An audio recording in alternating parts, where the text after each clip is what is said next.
Hey guys, today I'm looking at Dead Space 3. This game was okay, I didn't have a lot of expectations going to this because I really despise Dead Space 2. So much so that I didn't even want to look at it. I didn't pretend it existed. The main things that I hate about 2 is that Isaac is talking, he's swearing, the tone of everything is weird. It's off. They lean too much into like the happy, ooh, it's so evil, like when they have the nursery room thing. I liked how the USG Shimura was more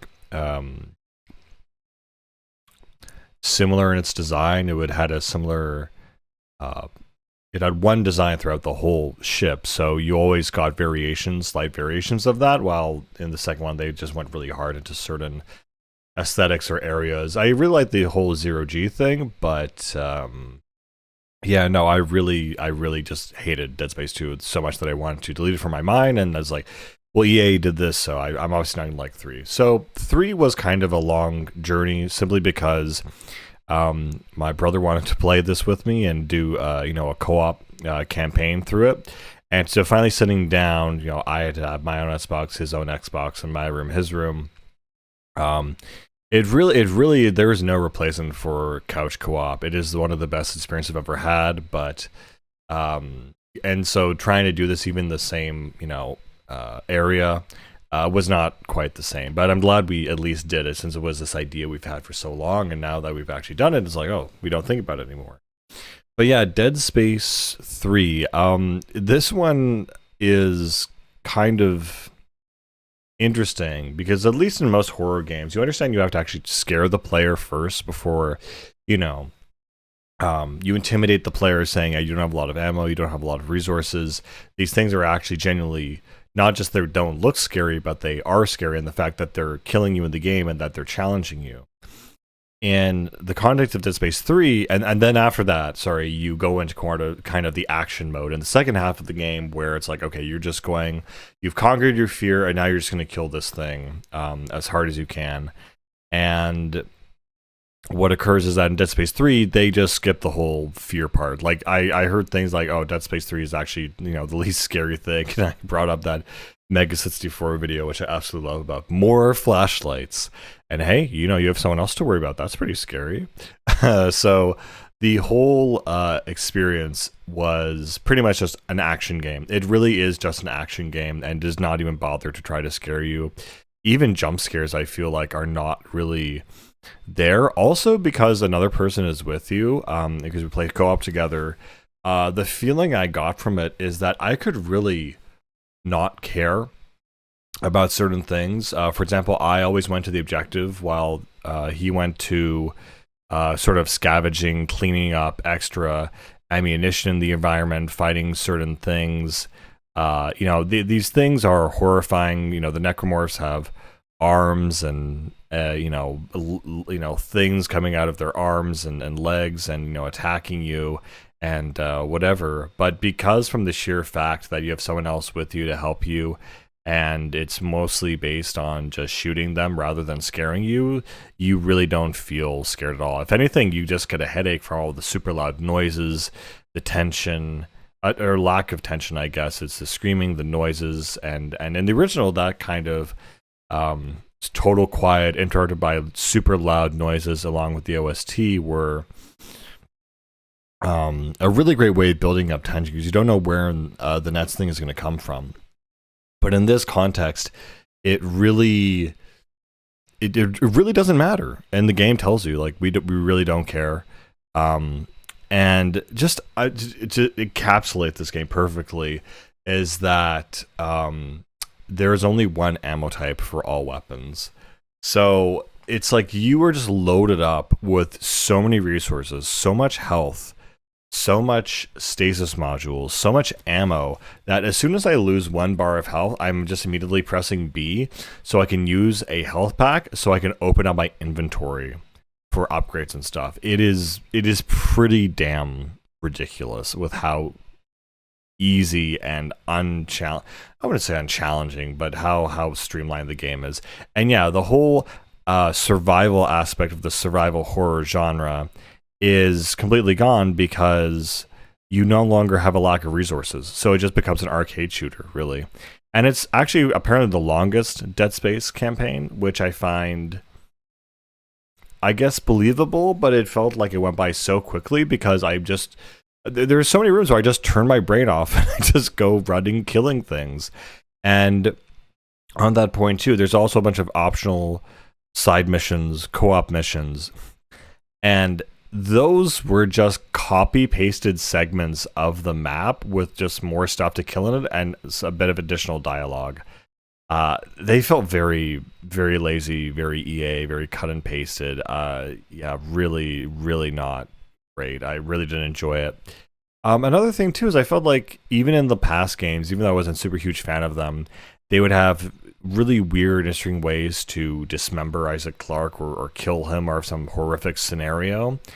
And that simply was not here in this game. It was very, here's aliens and here's more aliens and here's more aliens. I think the highlight of the campaign might be the spaceship area, where you kind of have a semi-open world where you're exploring this space area. You have an oxygen tank, and it has a lot of freedom in this one area that is very unparalleled for this kind of streamlined action survival horror game. The other highlight would probably be, what was it? Focuses on, in the main menu, they have all these frozen, dismembered sections of a body you put back together.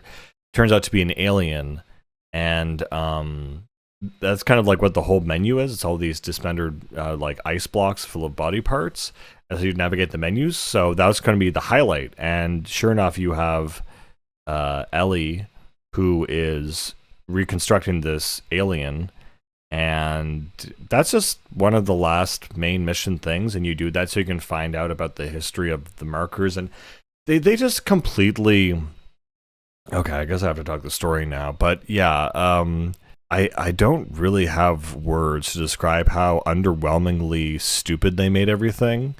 For example, so at the very end, they introduced this whole thing that is, they introduced this thing where the markers are not actually the source of the corruption and the power. It's actually a thing called a blood moon. And you're like, oh, okay. That moon that's like by the planet, sure, okay. And apparently there was this race of ancient aliens that they call natives. And the natives, incredibly original wording there, guys. They developed this giant device, cannon, that is essentially freezing the moon and stopping it from evolving so it doesn't consume the universe. And if it stops, because it only half worked, there's 7 other moons in the galaxy that are also on standby mode, and if it is released from the stasis field, as the unitologists are trying to radically do, then the entire world a signal will be sent out, and the Necronorth virus will go out into the world and consume everyone. Sounds very like another extremely popular sci-fi shooter game whose plot they seem to have just ripped off and imported in the last few acts. And I was actually somewhat excited / interested to play Dead Space 3 because again, I was not interested in its basic story, in the action and the gameplay, but I was interested in this aspect where the moons are the cause of the markers. And I was really, really interested for them to go into that idea, kind of similar to Neon Genesis Evangelion, where the moons are the seed of humanity or ancient beings, or the seed of creation. And they really don't. They just say, oh yeah, the moons are the markers now. Oh, okay. Oh yeah, and I love how there's a bajillion markers flying in space. I do think it is kind of funny / cool that in order to defeat the giant entity on the blood moon, you have to shoot markers using kinesis into its head. But that is all you get. There is no further explanation. The moons contain the marker call DNA corruption because. So it just went from a rock to a bigger rock, and yeah, that's That's it. And this is the marker homeworld. And yeah, they introduced this thing in 2 where they said, oh, actually, all these markers are just copies of each other. And they just keep making copies made of the same material, which also made from the comets or the meteorites that have come from this, or these planets, rather. So yeah, I was severely let down. I was expecting to have this whole thing where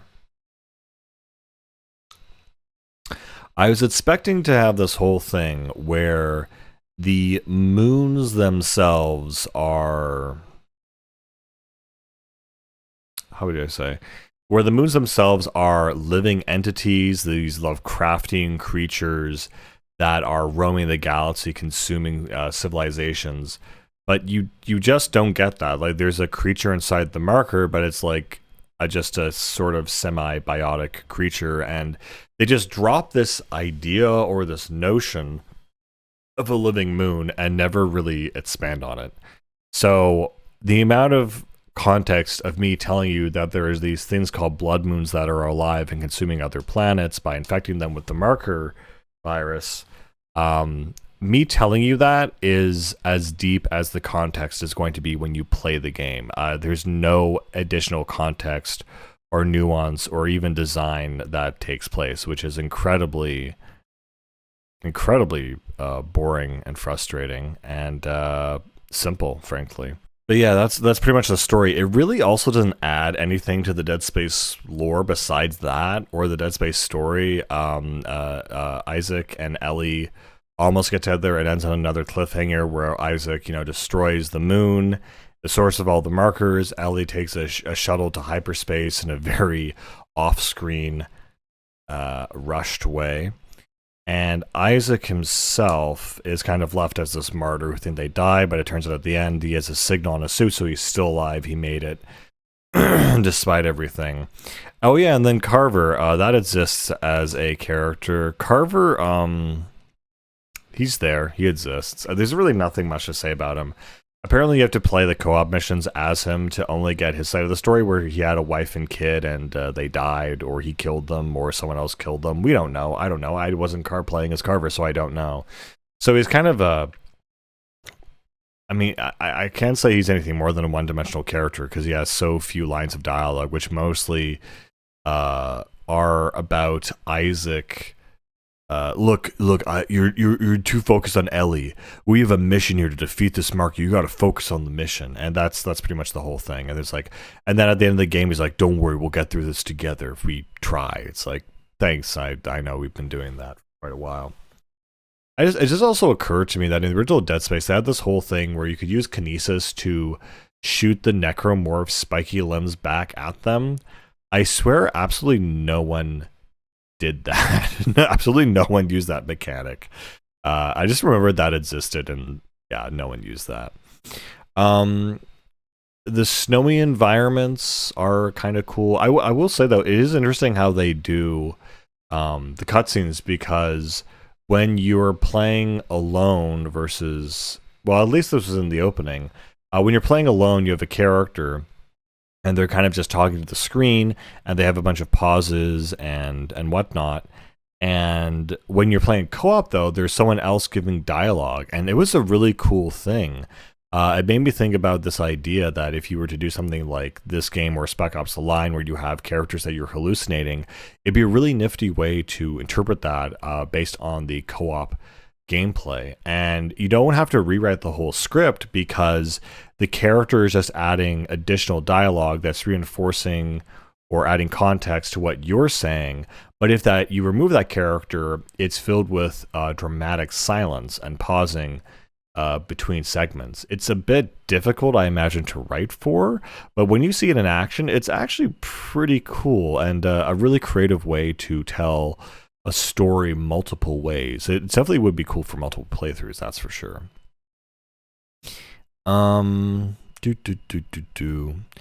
This game also had quite a lot of suits, quite a lot of different suits, and all of them were very subpar, frankly. It's really interesting that character design is a very difficult thing to pull off correctly. I think Isaac's suit in the first game was fantastic. even the military suit at the end of the game, while it had a completely different design, was also still pretty cool. I also just in general don't like how they set up the Dead Space universe where everyone has one of these health pack things on their back, including like even paramilitary civilians. It makes more sense as an engineer because the whole point is that you have a very specific thing on your back, and when every single character has that exact same thing, it makes you feel a lot less special or interesting, or reinforces the idea that Isaac is not supposed to be there. He is very much out of his element, and this is not his ball game. But this idea that everyone has a life gauge on their back instead of on their arm or somewhere else. The military guys, it actually doesn't make sense. Well, maybe it makes sense. You definitely don't want to display to your enemy how much health you have left. That's all I'm saying. Ellie in this game is fine. There's another supporting cast beside her and Carver. They exist. But I don't remember any of them. There's a doctor. There's another military guy. Oh no, wait, that actually is an interesting dynamic. Is that Ellie obviously has a crush on Isaac, but she's currently apparently dating the captain, the military guy of this, horror movie apocalypse show. So, I'm in charge. I'm going to make sure, Isaac doesn't get near you. And so then there's like one part where he does make things more difficult for Isaac. Like, oh, sorry, I forgot to turn power back onto the elevator. We were stuck down there with the necromorphs kind of thing. And like, I lived anyway. So there's that dynamic, which is, I think, might be the highlight of the story and the characters. But a lot of it is just shooting. And I've never said this about a game where there was just too much of it. There was too much of the same kind of shooting. And I think what also added to that is the weapon selection is humongous and small at the same time, where at least when I started it, I got DLC weapons. So I kind of got the best weapon. So I didn't need to change to anything. And what is also very cool is that they added this new crafting system. So at the bench, you can make weapons now. And so because ammo is totally universal, it doesn't really matter what weapon you build. And so the cool thing is that you would have the same kind of main fire and alt fire, but you can customize what those things did. So you could have a plasma cutter with like a sonic boom secondary fire, or a machine gun with a flamethrower attachment. And you had all these different parts you would pick up throughout the game, as well as 4 enhancement slots for each part, or all 2 parts of the gun, which would be a combination of damage, increased clip, increased load speed, or and a rate of fire, of course. And so you do a combination of chips that would alter those 4 different things per attachment. And it was actually pretty good. They didn't feel great unless you use all 4 of them to increase the stats. They never tell you by how much, but I guess around like a couple percent, really. So it's not that huge unless they're used all together. So I remember when I did rate of fire on my flamethrower, like that sucker just drained really fast, but it killed everything very, very quickly, like a very powerful flame should.